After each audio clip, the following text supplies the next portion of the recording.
Donc, voici une feuille Excel. Elle est composée de nom et prénom des étudiants avec des notes pour chaque étudiant. Donc, on va calculer la moyenne. Tout d'abord, on va calculer la moyenne. Donc, comment faire pour calculer la moyenne? Donc, on peut utiliser la sommation des 3 notes et on va diviser par 3.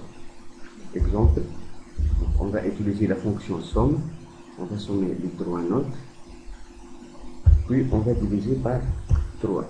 D'accord? Est-ce qu'on peut faire autrement? Certainement, il y a une fonction tout prête, c'est la fonction moyenne. Voilà. Ainsi, on peut trouver plusieurs sous-fonctions ou plusieurs types de fonctions moyennes, comme moyenne tout court, moyenne géométrique, moyenne arithmétique, moyenne réduite, ainsi de suite. Et bien, ça va être servi plutôt pour les calculs statistiques. D'accord? Donc, on va lire donc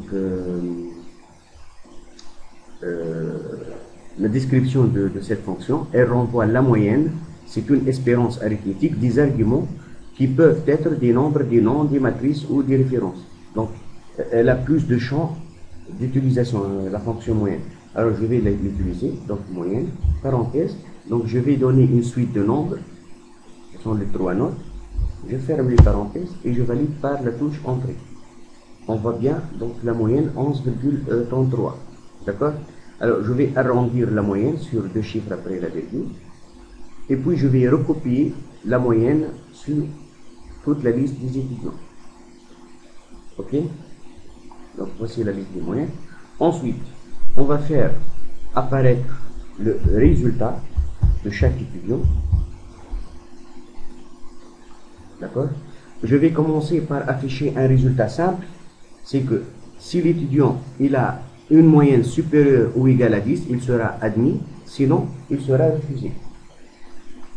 Pour cela, j'aurai besoin de la fonction si. Et pour appeler une fonction, soit on appuie sur la touche égale, et puis on commence par la première lettre de la fonction, et on trouve une description. Si j'appuie sur parenthèse, je retrouve ce qu'on appelle la syntaxe. Ok, donc la syntaxe, c'est la façon d'écrire une fonction. La deuxième méthode, après la sélection de la cellule, j'appuie sur l'icône fx pour insérer une fonction. Et ici, je vais essayer de chercher la fonction qui est la fonction si. Voilà, elle existe là. Donc, toutes les fonctions elles sont affichées. Si je veux sélectionner juste une catégorie de fonctions, par exemple, j'ai choisi la fonction concernant les dates et heures, les fonctions sur les textes, les fonctions sur, par exemple, les logiques, comme la fonction si. Ok? Alors, pour cela, il y aura un assistant pour m'aider à remplir la syntaxe. Donc, le test logique, c'est quoi? Donc, je vais tester la moyenne de l'étudiant. J'appuie sur cette icône et je vais remplir l'argument de la fonction. Alors, l'argument de la fonction, c'est la moyenne. C'est bien la cellule F2. Donc, je vais dire si F2 est strictement supérieur ou égal à 10. Voilà le test.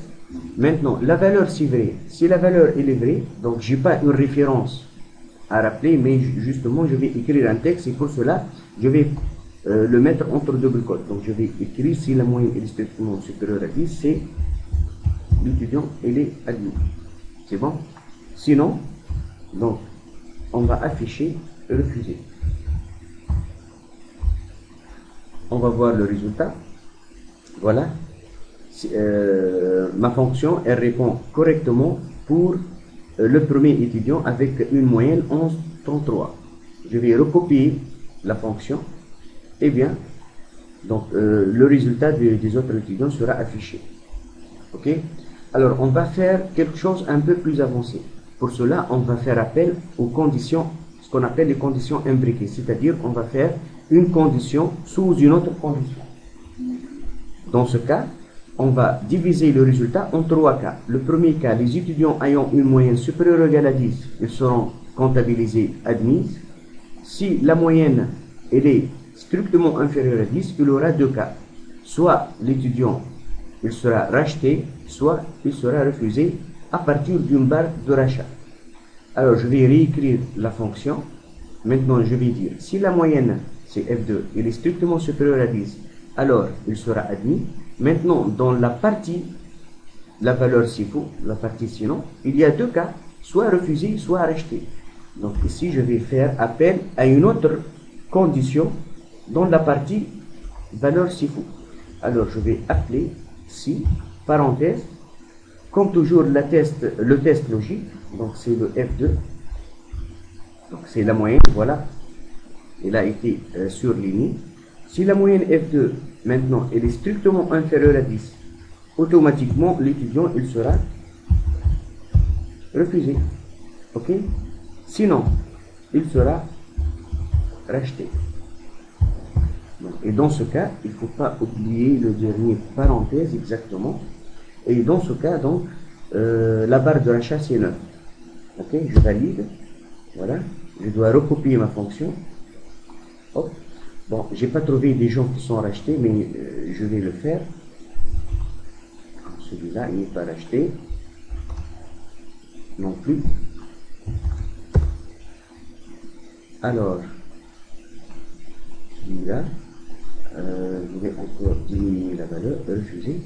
Donc, sinon, si on va voir ce cas-là, donc refuser, 10, alors où est l'erreur? Je vais voir l'erreur. Un non valide. Alors, je vais revoir ma fonction. Dans le cas où la moyenne est égale à 9, donc si la moyenne est strictement inférieure à 9, alors il est refusé. Sinon, voilà. Sinon, est-ce que vous voyez l'erreur? Donc, racheter, il lui manque les doubles cotes. Hein. Voilà, c'est ça le problème. Voilà, j'ai corrigé le problème. Je vais recopier tout ça. Et voilà. Donc, je vais avancer encore plus. Maintenant, si on veut changer la barre de rachat, il suffit de changer cette valeur. Ok? On va essayer de changer la valeur de rachat à 9,75 comme exemple. Voilà. On verra bien que cet étudiant, sur la ligne 7, il ne sera pas racheté dans ce cas. Hein. Voilà, il sera refusé. Alors que je vais essayer de mettre un étudiant sur une moyenne supérieure à 9,75. Non plus. Ah, il atteint le 10. Voilà, celui-là, il sera racheté. Ok? Je vais encore avancer, de raffiner le résultat.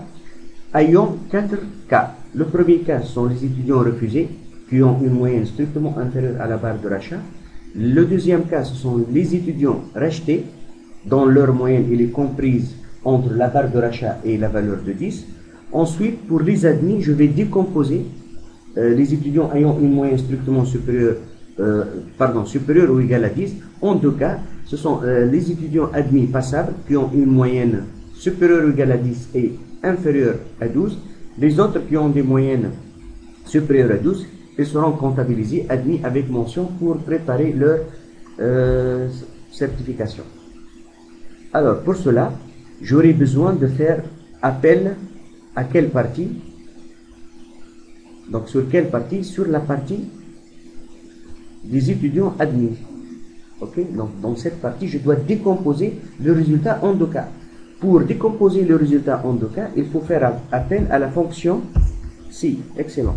Donc, sur quel test je vais tester? Toujours sur la moyenne. Si F2, maintenant, il est strictement ou bien il est strictement inférieur à 12, c'est-à-dire que dans ce cas, l'étudiant il a une moyenne supérieure ou égale à 10, mais il n'a pas atteint la valeur de 12. Dans ce cas, je vais afficher qu'il est admis passable. Oui, parce qu'il n'a pas atteint la valeur de 12. Il ne faut pas oublier les doubles cotes. Sinon, certainement, il est admis, mais dans cette fois-ci, admis avec mention. Voilà. Il ne faut pas oublier les parenthèses. je valide par entrée, je vais recopier ma fonction, et bien, on peut voir maintenant qu'on a des étudiants, comme ce premier cas, 1133. Donc c'est vrai, il est admis, mais il n'a pas atteint une mention. D'accord? Celui-là, il est admis avec mention, celui-là aussi, et celui-là. D'accord? Merci.